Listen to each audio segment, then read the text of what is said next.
হয় মই বৰ্তমান উপস্থিত আছোঁ শদিয়াৰ টুপচিঙা গাঁৱত আৰু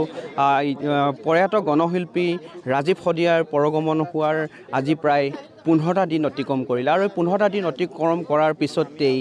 বৰ্তমানেও যি ৰাজীৱ শদিয়াৰ লৈ যি এক শোকাকুল পৰিৱেশ এতিয়াও বিৰাজ কৰি আছে আৰু সন্তপ্ত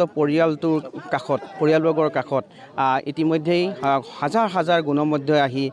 তেখেতসকলৰ কাষত থিয় দিছেহি আৰু আজিও যি পৰিৱেশ আজি 15টা দিন অতিক্ৰম কৰিলে হয় মৃত্যুৰ দিন ধৰি মানে আজিলৈকে বিভিন্ন প্ৰান্তৰ পৰা অসমৰ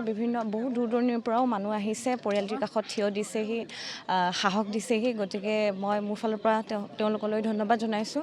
আৰু যি 10 তাৰিখে ইমান বিশাল আয়োজন কৰা হৈছে সমগ্ৰ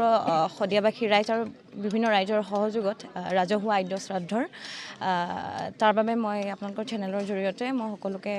নিমন্ত্ৰণ জনাইছোঁ আহি তেখেতৰ জন্মস্থানত 9 ফেব্ৰুৱাৰী তাৰিখটো ভুল হৈছে মোৰ অহা দেওবাৰে নিজৰ জন্মস্থানত আহি ঘৰখন চাই যাওকহি পৰিয়ালটিক অকণমান সাহস দি যাওকহি আৰু তেখেতক শ্ৰদ্ধাঞ্জলি দি যাওকহি প্ৰায় প্ৰস্তুতি সম্পূৰ্ণ হৈছে বুলি কওঁ কাৰণ স্বতঃস্ফূৰ্তভাৱে অসমৰ বিভিন্ন প্ৰান্তৰ পৰা স্বতঃস্ফূৰ্তভাৱে এই ৰাজহুৱা আদ্য শ্ৰাদ্ধলৈ সহায়ৰ হাত আগবঢ়াইছে আমাৰ কাকোৱেই ব্যক্তিগতভাৱে ধন্যবাদ দিয়াৰ মানে এই মুহূৰ্তত থাকি যাব আমি এইটো সেই এটা কথা ঠিক যে ৰাজীৱ শদিয়াৰ দৰে শিল্পীৰ গণশিল্পীৰ যি মানসিকতা তেনে মানসিকতাৰে চলি থকা সমাজখনত সামগ্ৰিকভাৱে সকলোৱে কেনেধৰণৰ মৰম চেনেহ দি কেনেধৰণে মৰমে উপচাই পেলাব লাগে সেয়া কিন্তু অসমীয়া মানুহে অসমীয়া জাতিসত্তাই সেয়া কিন্তু জানে আৰু সেইকাৰণে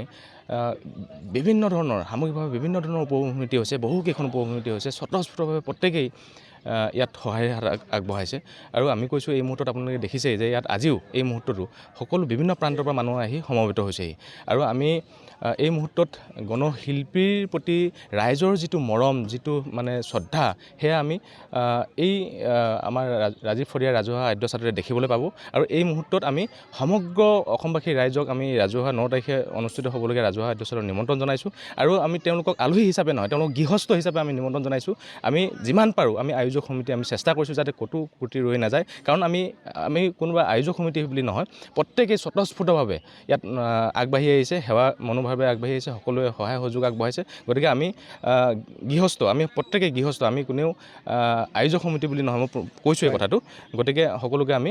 নিমন্ত্ৰণ জনাইছোঁ আকৌ মই দেখুৱাব বিচাৰিছোঁ মই সুৰজক সহযোগী দেখুৱাব বিচাৰিছোঁ এয়া যি সামগ্ৰিক পৰিৱেশটো গৃহখনৰ সামগ্ৰিক পৰিৱেশ এতিয়া প্ৰায় ইতিমধ্যেই স্থানীয় লোকে অৱগত কৰিছে যে প্ৰায় 27খন গাঁৱৰ লোকক